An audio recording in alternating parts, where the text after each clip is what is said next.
Welcome back to This is Thailand, the channel where we sit down with the men who came here chasing something: love, peace, a fresh start, a cheaper life, and walked away with a story they never wanted to tell. Today's man is called Wolfgang. He's 55, spent 30 years of his life a kilometer underground, mining coal in the Ruhr Valley in Germany, near a city called Essen. Hard man, careful man, the kind of man who counts his change and keeps a spreadsheet and reads the small print. That's what makes this one hurt. Because when Wolfgang came to Thailand, he came with more money than most of us will ever see in one place. And he did the sums. He checked everything. He told himself he was too smart to end up like the fools in the videos. 4 years later, he was sitting in a rented room in Hua Hin, asking other people for help. Now, this isn't one of those walking street stories. There's no go-go bar, no bar fine, no scheming coyote dancer with a boyfriend on a motorbike out the back. It's quieter than that. And honestly, that's what makes it stick with you. Because what got Wolfgang wasn't a con. It was something a lot of us wouldn't even recognize as danger until it was far, far too late. We're not going to spoil it. You need to hear it the way he tells it. So here's Wolfgang, in his own words.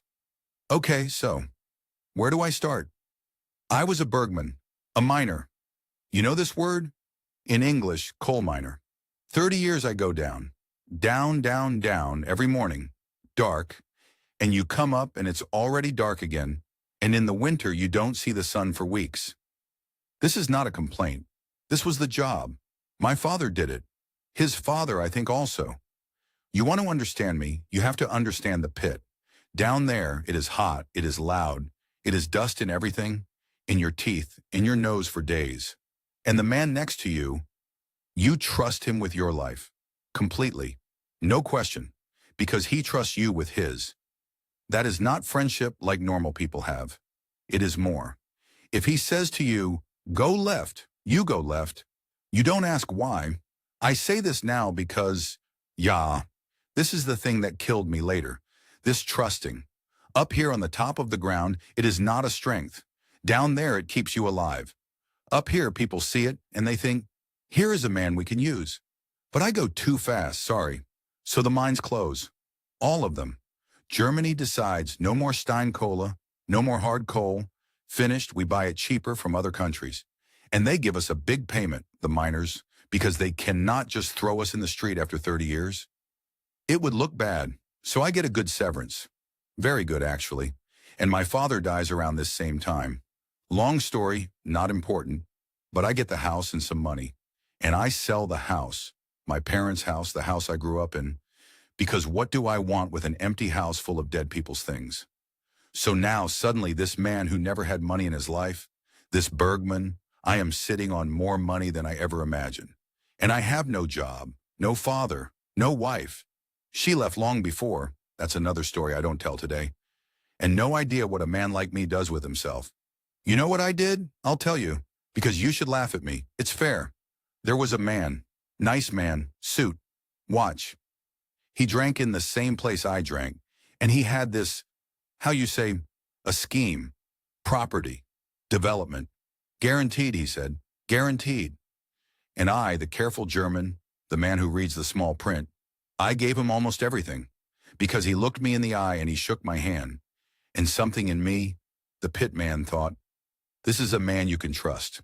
It was gone in 11 months, all of it. Well, most of it. And here is the worst part. And then one stop with Germany, I promise. Everybody knew. In my town, everybody knew. The miner who got rich and then got robbed by a man in a nice suit. They didn't say it to my face. Germans are polite like that. They say it behind you. But I felt it. In the bakery, at the Kneipe, everywhere. The fool, der Dummkopf. You know what that does to a man who was proud his whole life? Who did honest, dangerous work? It's a weight. You carry it in the shoulders. So one night, my old colleague from the pit, Reinhardt, he sends me photos on the phone. He retired already, went to Thailand, a place called Hua Hin, and the photos, my God, blue sky. He's sitting outside, no shirt, big belly, a beer in his hand, and a young Thai lady is laughing next to him. Sunshine. And it's February in Essen. It's gray, it's wet, it's cold in my bones. And I thought, not paradise. I want to be clear. I didn't think paradise. I'm not a romantic man. I thought, nobody there knows I'm the fool. That was the whole thing. In Germany, everybody knew. In Thailand, nobody knew. I could be just a man, a normal man with some money and some sunshine. So I did the numbers. This is what I do. I do numbers. It's how my head works. I had, after the disaster, still around $780,000. In euro, a bit less, but let's say this. And a German pension coming when I turned 63, 12, 1,300 euro a month. Guaranteed the government one. That doesn't disappear. And in Thailand, everything is cheap, Reinhardt said. A man can live on nothing there. A king, he said, you live like a king. 780,000. A pension waiting. Cheap living. On paper, and I checked it many times. On paper, it was safe. It was more than safe. A man would have to be an idiot to run out of that money. I did the numbers. I'm going to say that sentence a few more times before this story's finished. I did the numbers. You'll get sick of it. I got sick of it too. But at the start, standing in my cold kitchen in Essen, looking at a photo of the sun, it felt like the smartest thing I ever decided. So I sold what was left to sell. I packed 2 bags, and I flew to Bangkok. Bangkok hit me like a wall. That's the only way I can say it. You come out of the airport, out of the cold air conditioning, and the heat it wraps around your face. Wet, heavy, like a hot towel someone pushed against you. And the smell, my God, sweet and rotten at the same time. Food frying somewhere, exhaust from the traffic, and under it all this incense smell. From the little spirit houses they have outside every building. Small golden houses on a pole with flowers and orange Fanta bottles in front. I didn't understand them then. I still don't fully, but I like them. I didn't stay in Bangkok. Reinhardt said, don't. It's too much, too loud, too many people who want your money. He said, come to Hua Hin. Quieter, he said, for serious men, not the crazy places, not Pattaya. Now I have to be honest with you here, because this matters for the whole story. I chose Hua Hin on purpose. Deliberate. I read the internet. I read the forums. All these bitter men writing about how they lost everything in Pattaya, in the bars, walking street, the go-go places. And I thought, not me. I am not that kind of man. I don't want a dancing girl from a bar. I am a serious person. I go to the respectable place where the retired Germans and the retired English go. The golf men, the quiet ones. You hear it? The pride in that? I am not that kind of man. Write it down. I was very proud of not being that kind of man. And the man who is proud, he cannot fall in one way. He just falls in a different way. But I'm getting ahead of myself. Hua Hin. It's maybe 3 hours south of Bangkok, on the coast, on the Gulf. It's where the Thai king had his palace, the summer place, so it has this respectable feeling. Families, a night market, a long beach where the old horses walk people up and down for photos. Not neon, not loud bars screaming music into the street. I remember thinking, yeah, this is correct. This is a place for a man to be calm. Reinhardt met me with 2 Chang beers already sweating in his hands. Big man, bigger than in Germany, the belly of a happy retired man. And he showed me the life. And I have to tell you, the first weeks I was happier than I had been in years. Maybe ever. Because in Germany, I was the fool. Here, I was just a Farang with some money and a decent shirt. Nobody knew about the man in the suit. Nobody knew about the town whispering. I could walk to a little place and get a plate of cow pad, fried rice with crab, for 60 baht. That's not even €2. In a cold Leo, and sit under a fan and watch the motorbikes go by with whole families on them. Father, mother, 2 kids, a dog, all on one little Honda. And I would think, I did it. I escaped. I did the numbers and I escaped. I rented an apartment. Modest, I want to say this clearly because it's part of who one am. I had $780,000 and I rented a place for 12,000 baht a month, about €300, one bedroom, clean, a balcony, aircon. Reinhardt laughed at me. He said, Wolfgang, you're rich, get a pool, get a nice place. I said, no, I don't need a pool. A pool is money for nothing. Because, and this is the thing people don't believe when they hear the end of my story, I was careful. I was so careful. I kept a spreadsheet, a real one, on the laptop. Every baht that went out, I wrote it down. Rent, food, beer, the motorbike I bought, a used Honda, 40,000 baht, not a new one. Everything in the columns. At the end of the first month, I looked at the total and I felt this deep, quiet satisfaction, a German satisfaction.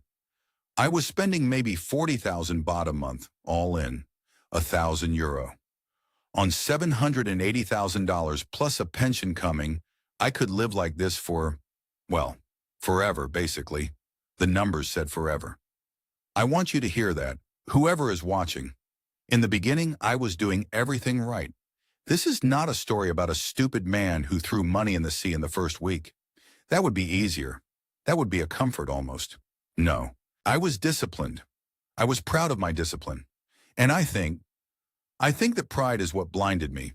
Because a man who's sure he's careful stops watching himself so closely. He thinks the being careful is finished, done, a thing he already achieved. Anyway, there was a little restaurant I liked, not a tourist place. Off the main road, down a soi, a family place. Plastic chairs, a metal counter, a TV in the corner always showing Thai soap operas or Muay Thai. An older woman did the cooking, the aunt, and her som tom would make your eyes water, papaya salad. She pounded it in the big clay mortar. Pok, pok, pok. You could hear it from the street. And the mu ping, the grilled pork on the little sticks with the sticky rice in the bag. One night I ate maybe 8 of those. Reinhardt showed me the place, but after a while I went alone. Every night, more or less. Because the food was good and cheap, yeah, but also, I'll be honest, because of the girl who worked there. Ploy. I didn't know her name for a while. She waited the tables, helped the aunt, carried the plates. 34, not a young bar girl of 22 batting her eyes. A grown woman, quiet, a bit tired around the eyes the way people are tired when they work. And here's the thing that got me. She never, how do I say it? She never worked me, you know? In the bars, later I learned, the girls have this whole way. The touching your arm, the you handsome man, the sweet talk. Ploy did none of it. She brought the food. She corrected my Thai when I tried to say thank you, kop kun krap, and she laughed at me. Not cruel, just a real laugh. And one night I tried to leave too much money, tried to round it up big because I'm a rich farang, yeah. And she actually pushed the extra notes back across the table to me. Wouldn't take it. I sat on my motorbike outside after, in the warm night, the temple bell going somewhere and a dog barking, and I thought about that. A woman who gives the money back. In my whole life in Germany, the man in the suit, everybody I met wanted to take. And here, a woman working for nothing in a plastic chair restaurant, she gives it back. I think that was the moment. Not a big dramatic moment, just a fat old German on a second-hand Honda thinking, huh? There are still honest people. I started going every night. It went slow. That's what I keep telling people. And they don't want to hear it because slow is not a good story. Everybody wants the girl who empties your bank account in 1 week. Ploy didn't do that. Months this took. Months before I even held her hand. She had a son. Did I say this? A boy, maybe 8, living up in Isaeon with her mother while she worked down in Hua Hin and sent the money home. Buriram province, out east, flat and dry, sugarcane and rice. She showed me a photo on her phone one night. This little boy in a school uniform, too big for him, the shirt. And she didn't show it to make me feel something. I asked about her family and she showed me. That was different too. In my head, all the stories were about girls who pushed the sad photos at you on the first night. She kept hers to herself. I had to ask. We talked. That's mostly what it was for a long time. After the restaurant closed, the aunt going to sleep in the back, Ploy and me sitting on the plastic chairs with the last of the Leo, and the street quiet except the motorbikes and one dog that lived across the soy. Her English was not good. My Thai was worse. So we spoke slow, simple. But you can say a lot slow and simple, sometimes more than fast and clever. She told me about the father of the boy. Thai man, gone, no money coming. The usual. She told me about her mother's sugar sickness. Diabetes, they call it, a very common thing in Isan. All that sticky rice and the sweet drinks.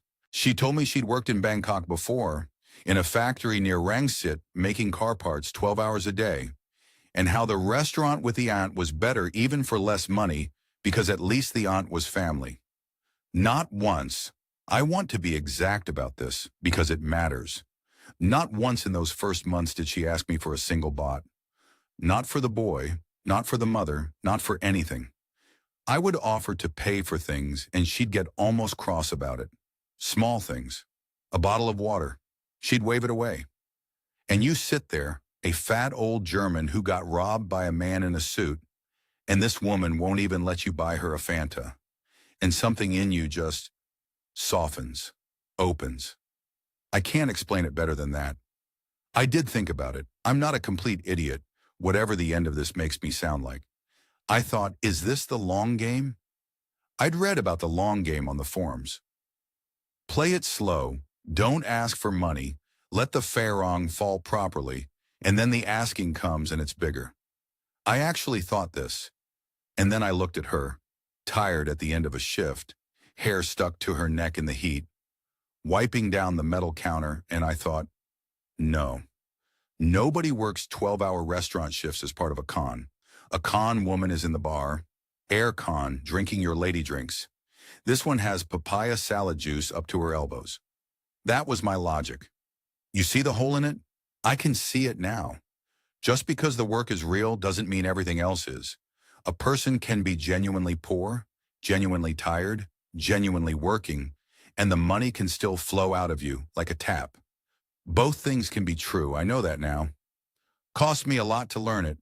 Anyway, the first money, it was maybe 4 months in. Her mother, the diabetes, it got bad. An infection in the foot, which I learned later is the thing that happens. The sugar ruins the feet. They had to take her to the hospital in Buriram, then to a bigger one, and there were bills. Ploy didn't ask me. I found out because she was crying in the back of the restaurant, and the aunt told me why. Ploy tried to hide it, actually tried to hide it from me. So I offered. Of course I offered. What kind of man sees that and doesn't offer? The bill was around 180,000 baht, about 4,600 euro. Over a few weeks, the surgery and the hospital and the medicine. Real money, but to me then?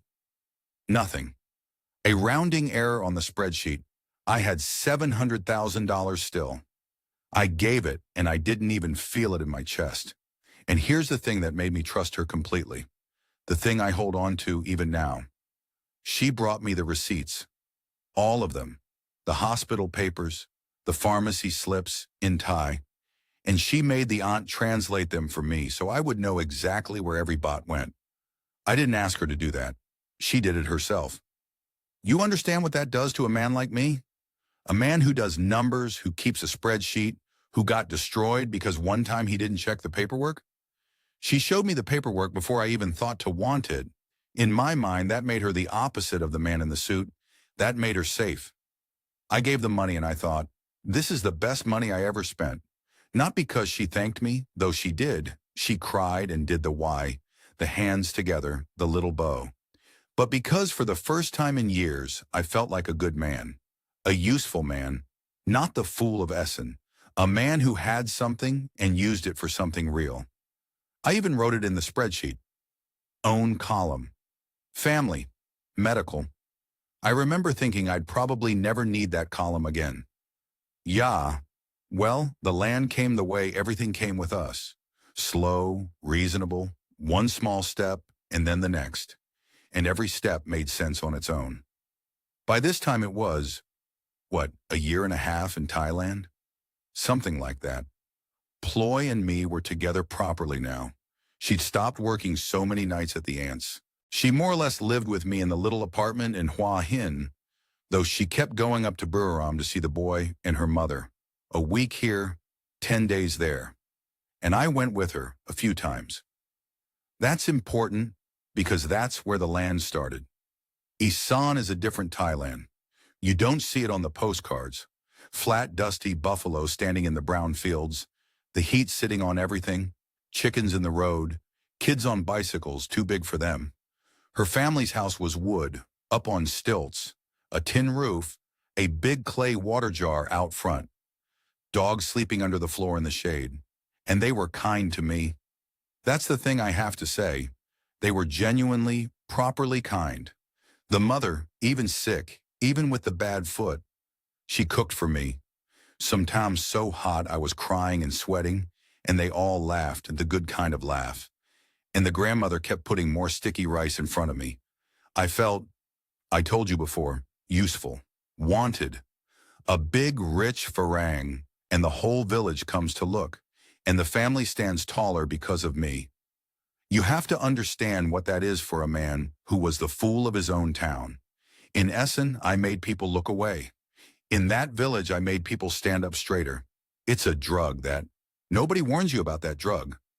So one evening, sitting on the wood floor of that house, the mosquito coils burning, Ploy translating for her mother, they talked about building, a proper house, concrete, not wood.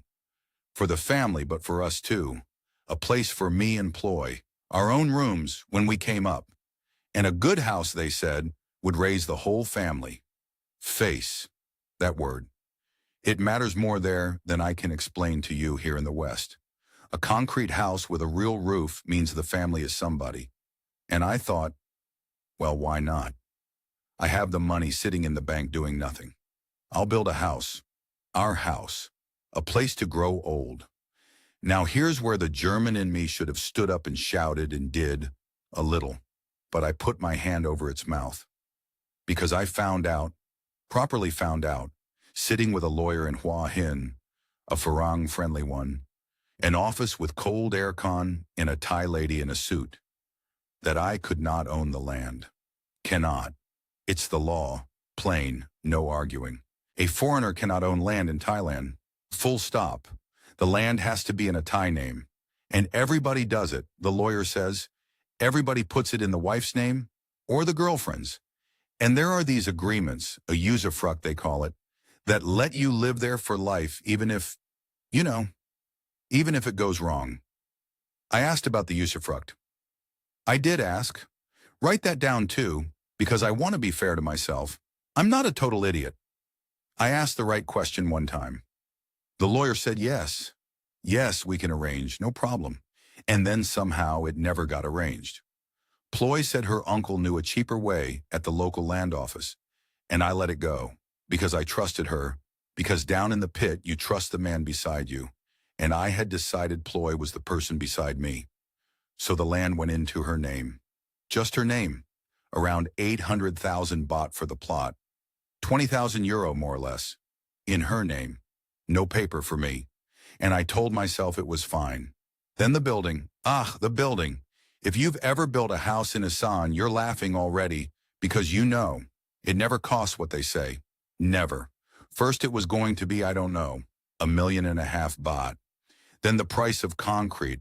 Then the roof is better if we do it this way. More expensive but better. Then the uncle is the builder. Of course the uncle is the builder. And the uncle needs money up front for materials. And then more money. Always more. By the end I had put in, all together, land and house, around 6.8 million baht. Let me say that in money you understand. About 175,000 euro. 175,000. And I called it an investment. That's the word I used in my head and in the spreadsheet. Not a gift, an investment. We're building our future, yeah? Our home. It's an asset. An asset. 175,000 euro of asset in another person's name that by law I do not own and cannot sell and cannot take. You hear how stupid that sounds when I say it out loud? At the time I did not hear it. At the time I stood in that half-built house in the dust, The workers mixing concrete by hand, the rebar sticking up out of the pillars, and I felt like a king, like the first of the 500th built something, like the man in Essen was finally dead and buried, and here was the new man, Wolfgang, who builds houses in the sun. Reinhardt came up once to see it, my old pit friend.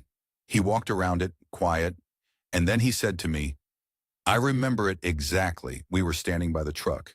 He said, Wolfgang, you got the paper? The proper paper, the usufruct, your name on something? And I waved my hand. I actually waved my hand at him, like swatting a fly. I said, Reinhardt, don't worry, it's family, it's fine. He didn't say anything back, just looked at the house, then looked at me and got in the truck. And I was almost angry at him.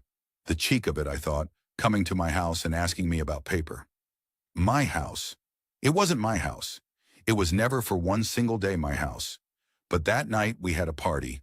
The family, grilled chicken and Hong Kong whiskey with soda and ice. The whole village. Music from a speaker. Somebody hauled out. Employee held my arm and her mother weighed me with tears, and I thought, this is the best money I ever spent in my life. I keep a spreadsheet. I told you, every baht. I stopped adding up the bottom line around then. I told myself I was just busy. I wasn't busy. I just didn't want to see the number at the bottom. The wedding was Ploy's mother's idea first, but I want to be fair. I wanted it too. By then I did. We'd been together 2 years, more or less. The house in Buriram was standing, painted, a real roof, and it felt wrong somehow that we weren't properly married. In Germany, you'd call it living in sin. My father would have called it that anyway, God rest him. So, yeah, I wanted to marry her. That part was mine. But the sin sod, the dowry, the bride price, that was where the culture and the money got tangled up together, and I still can't fully pull them apart, even now. Let me explain it for the ones who don't know, because I didn't know either. In Thailand, when you marry, the man gives money to the woman's family. Sin sod. It's old, it's traditional, it's not a scam. I want to be clear about that, because the bitter men on the forums will tell you it's all a scam, and it's not.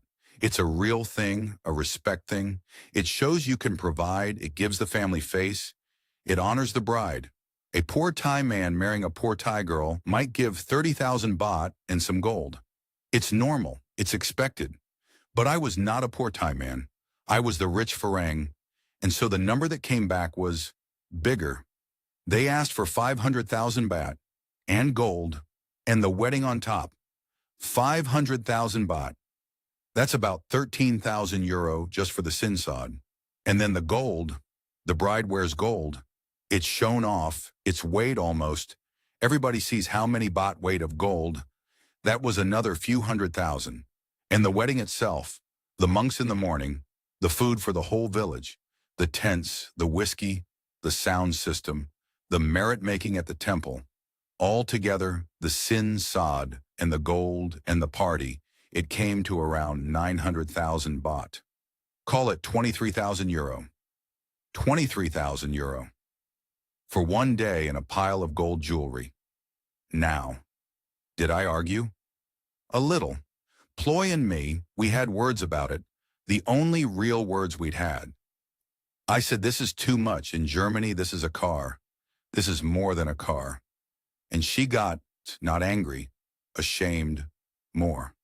She said her mother would lose face if the sin sod was small, that the whole village would talk, that people would say Ploy caught a rich Farang and he was cheap, and that shame would fall on the family for years. And I could see it hurt her to even ask. That's the thing. She didn't ask like a woman grabbing money. She asked like a woman apologizing for a thing she couldn't get out of. And here's the part they don't tell you, the part that makes it complicated. A lot of the sin sod in a proper family, they give it back, or they keep it for the couple, or they use it for the house, for the grandchild. It's not always just gone into somebody's pocket. So I told myself, it's fine. It stays in the family. It's our family now. The money is sort of still ours. Was that true? I don't know. I never saw that money again. I can tell you that. But whether that's because they kept it dishonestly or because that's just how it works and I didn't understand the works, I still can't say for certain. Both could be true. That's the whole story, really. Both could always be true. The wedding day itself was beautiful. I won't pretend it wasn't. Morning at the temple, the monks chanting, that low sound that gets into your chest, the white string they tie around your wrists, the whole village in their good clothes, ploy in traditional Thai silk, gold at her neck and her ears and her wrists, and me sweating through a shirt in that heat, looking like a great pink German sausage.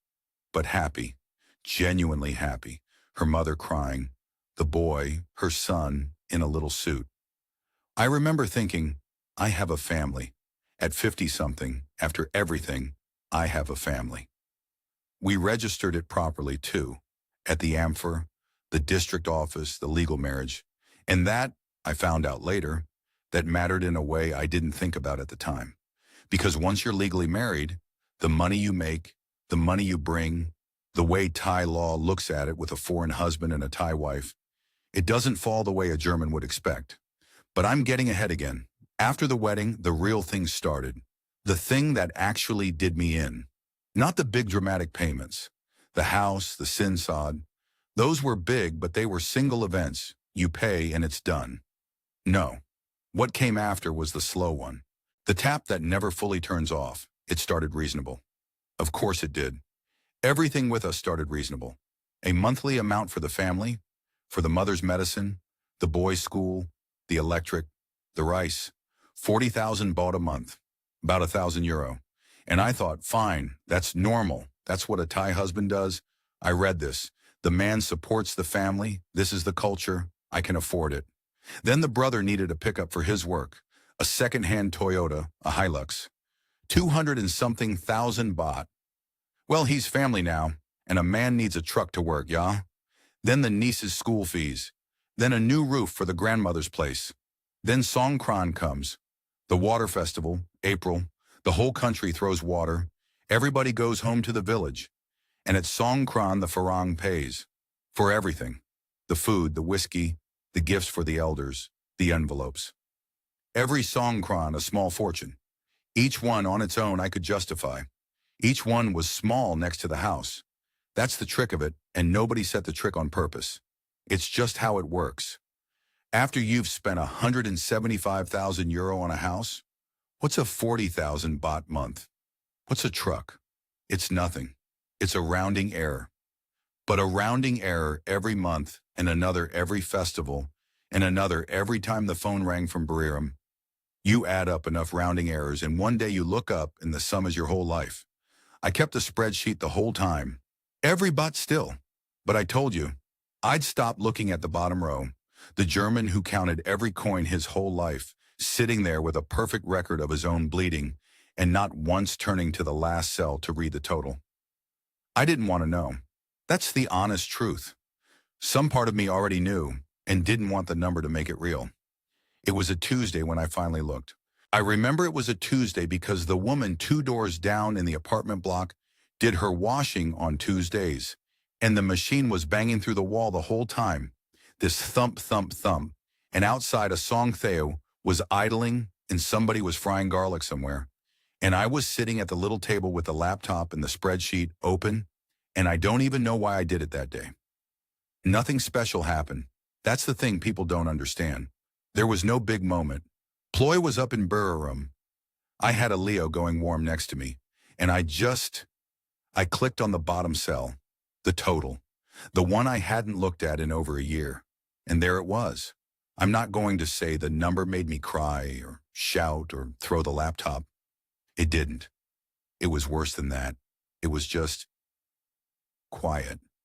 This cold quiet, like being back down the pit when the machines stop and you hear how deep you are. I looked at the total money that had gone out since I landed in Thailand, and I looked at what was left in the account. And the two numbers together told me a thing I had known for maybe a year and refused to read. I'd come with about $780,000, roughly €700,000 after the exchange, the way it moved. The house and the land, $175,000. The wedding and the sin sod and the gold, $23,000.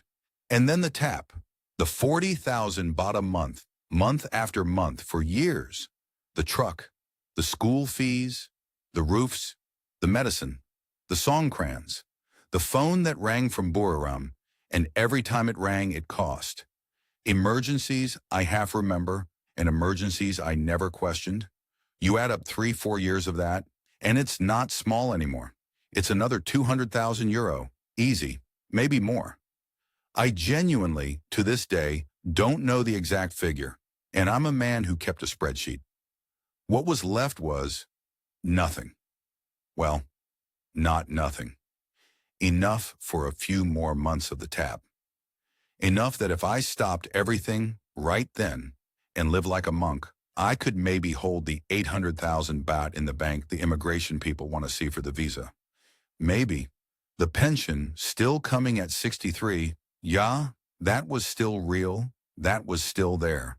But the fortune, the fresh start, the 780,000, the whole reason I could hold my head up, it was gone. Poured into a house with another name on the deed and a family that was not, when I did the cold arithmetic of it, actually mine. So I called her that night. And here's the part one have to be careful about, because it would be easier for me, easier for my pride, to tell you she screamed and lied and cursed me. She didn't. I told her. I said, Ploy, the money is almost finished. Not you took it. I didn't say that because it wasn't true, not in the way it sounds. I said it's finished. It's gone. I can't do the 40,000 anymore. I can't do the truck for your cousin. I can't do it. I need it to stop. And there was this long quiet on the line, the washing machine thumping through the wall. And then she said, calm, sad, not cold exactly, but not soft either. She said, Wolfgang, I know, I am sorry, but my family is my family. This I cannot change. This is my life. That was it. That was the whole confession, if you want to call it that. There was no other man. I checked later in the small, pathetic ways a man checks. Her Facebook, her line, asking Reinhardt to ask around. Nothing. No secret boyfriend on a motorbike. She wasn't running a con. She never had been. She was a poor Thai woman from Buriram who married a rich Farang, and in her world the money flows to the family. It just does. That's the water running downhill, and she never once pretended otherwise. I just didn't hear it because I didn't want to. The cruel thing, and I've had a long time to sit with this, is that I think she did care for me, genuinely, in her way. When I was sick with the dengue one time, she sat by the bed 3 days. She learned to make kartoffelsalat because I missed it, badly, but she tried. That was real. And it was also real that when the money stopped, the warmth cooled. Not overnight, slowly. The calls from Buriram got shorter. She stayed up there longer. The room in the house that was supposed to be mine, our room, somehow her brother's things were in it now. Both true. She loved me and I was the pillar. And when the pillar couldn't hold the roof up anymore, well, you don't hate a pillar that cracks. You just quietly build around it. You stop leaning on it, and after a while you forget it's there. I could have made a war of it. Some men do. Lawyers, the land office, screaming about the house. But the house is in her name. That is the law. I signed nothing. I own nothing. There is no usufruct, no paper. I waved Reinhardt away, remember. 175,000 euro of concrete standing in the Buriram dust. And legally I have the same claim on it as the dog sleeping under the floor. So I didn't make a war. What would I win? A German lawyer once told me, years ago, the most expensive thing in the world is chasing money you've already lost. He was right about that at least. He was one of the few who was. I packed one bag, same as when I came. One bag, funny that. And before anyone had to sit me down and say the words, before I had to watch myself become the brother's furniture, I left. Quietly, the way I do things. I didn't slam a door. I just wasn't there anymore. So where am I now? That's the question everybody wants, yeah? The end of the story. I'm still in Hua Hin, a rented room, not even an apartment now. A room in an old block behind the market. 8,000 baht a month, 200 euro, a bed, a fan, a little fridge that hums too loud at night. There's a Wat nearby and the monks chant in the morning and the temple bell goes. And the same roosters that don't know it's not their business start up before the sun. I make my coffee with the little sachets from the 7-Eleven. 3-in-1, the sweet ones. I have become a man whose luxuries come from the 7-Eleven.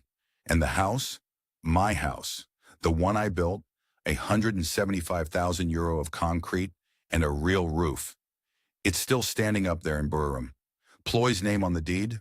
Her brother lives in it now, I heard. Him and his family. I've never been back to see it. Why would I go and look at it? It's a nice house. Somebody should enjoy it. I live on the pension. It came, the German pension, the government one, when I turned 63, right on time. The one thing in my whole life that did exactly what it promised, around €1,400 a month. In Germany, that's nothing. You'd be poor. Here I can live. Small, but I can live. The rent, the food, the visa. I do the border run to the Cambodia side, or I keep the 800,000. No, I can't keep the 800,000 anymore. I don't have it, so it's the income method now. The 65,000 baht a month they want to see, and my pension just barely, covers the paper for that. The retirement visa. A man who came with $780,000, now scraping to show the immigration office he has enough to be allowed to stay. Yeah, there's a joke in there somewhere. I don't laugh at it much. The begging, because the title of this, they tell me, says begging, and I won't run from the word. There was a time right after I left, before the pension came, a gap of some months, and it was bad. I had almost nothing liquid. Everything was in that house, in the ground, in other people's lives. And I had to write to people. To Reinhardt first. He lent me money, my old pit brother, never asked for it back, and I paid him when the pension started, every baht, because that at least I could do. And then to people back in Germany, a cousin, a man I worked with, emails I am ashamed of. Wolfgang, the rich one who went to Thailand, writing home with his hand out. The fool of Essen, now the fool of 2 countries. That's rock bottom if you want it. Not crying in a bar. Sitting in a hot little room, typing an email to your cousin, asking for €2,000 so you can eat and pay the room until the pension comes. And deleting it and writing it again and hating every word. That's the taste of it. Now, the wisdom. The part where 1,000's supposed to tell you what I learned, so your time isn't wasted listening to an old German feel sorry for himself. Here it is. The first thing. In Thailand, a house in her name is her house. Not sort of hers. Not ours really. Hers. Full stop. I don't care how much you love her. I don't care how kind her mother was to you. I don't care that you paid every baht. The law's the law, and the name on the paper is the name on the paper. If a man tells you different, he's either lying or he hasn't lost it yet. Get the usufruct. Get your name on something. Or understand clear-eyed going in that you are making a gift, not an investment, a gift. And a man should only give what he can afford to never see again. The second thing is harder, and it took me longer. The second thing is, Ploy was not a monster. I need to say this, even now, even from this room. She was not a bar scammer. She did not run a con. She was a poor woman with a family that needed everything. And in her culture, the money flows to the family like water flows downhill, and she never once lied to me about it. She even loved me, I think, in her way for a while. Both things were true. She loved me and she bled me dry, and neither one canceled the other. The West wants a villain. Real life mostly doesn't have one. It just has 2 people who wanted different things and didn't understand what the other one was really asking. And the third thing, the thing about me, I kept saying all those years, I did the numbers, I did the numbers, I did the numbers. And I did. I was so proud of my spreadsheet, but I never once put the real number in it. The real number wasn't baht. The real number was, how much is a man willing to pay to not be alone? To be wanted? To walk into a village and have people stand up straighter because he came? Because that's what I was really buying. Not a house, not a wife even. I was buying belonging. I paid the mine my whole life for it, 30 years underground, and then I paid a man in a suit for it, and then I paid Thailand for it. Same purchase every time. And it's the one thing, it turns out, that you cannot buy. You can only be given it free or not at all. I did the numbers.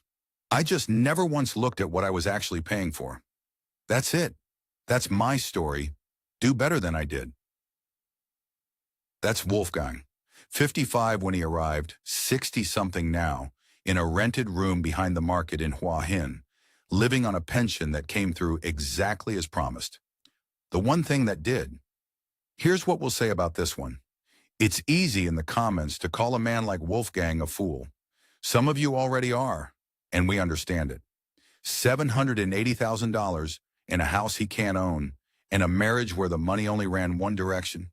It's easy to say you'd never, but look closer at what actually happened here, because there's no cartoon villain in it. Ploy wasn't a walking street hustler working a mark. She was an eldest daughter from a Sian carrying a whole family on her back. A sick mother, a fatherless boy, the endless obligations that come with being the one who made it out. That's real. Sinsod is real. Supporting the family is real and expected, and not by itself a crime. What broke Wolfgang wasn't a scam. It was the gap. The gap between what he thought he was buying and what she thought she was offering. He heard marriage. She heard family. Both meant it. Neither understood the price the other one had in mind. So if you take one thing from this, before you put a single bot into the ground here, understand the law, get your name on the paper, or accept that you're making a gift, and be honest with yourself about what you're really chasing. Because loneliness will do the arithmetic for you if you let it, and loneliness is very, very bad at math. Look after yourselves out there. Get the paperwork, meet the family, but meet the law first. And know the difference between being needed and being loved. It's the most expensive lesson this country teaches, and Wolfgang paid full price so you don't have to. That's all for this one. I'm signing off for This is Thailand. Take care of yourselves, and we'll see you on the next story.